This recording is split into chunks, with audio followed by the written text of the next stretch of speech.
It is said in the Word of God, the Bible says that in the last days, people will turn away from God. Ayaw ka tinga. Karong panahon na.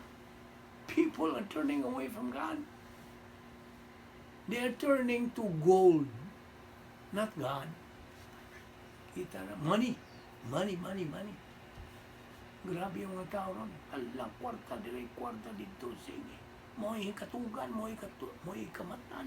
Kwarta rin yung kwarta. Na puro kwarta na una-una. You see? Gold.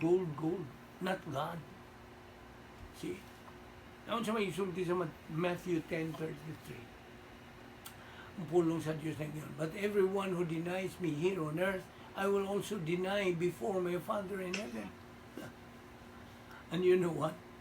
One sign that we're going to see before the end of this world is this.